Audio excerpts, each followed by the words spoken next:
കിനാവുകളെല്ലാം കാലം നുള്ളിയെറിഞ്ഞപ്പോൾ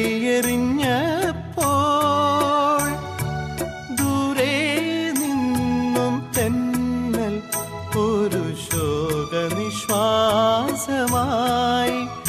തളിർ ചൂടുന്ന ജീവന്റെ ചില്ലയിലെ രാക്കിളി പാടാത്ത യാമങ്ങളിൽ ആരോ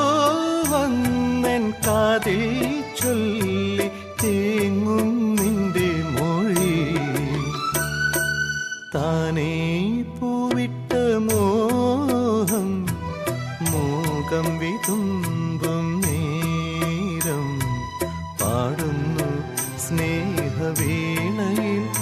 ഒരു സാന്ദ്ര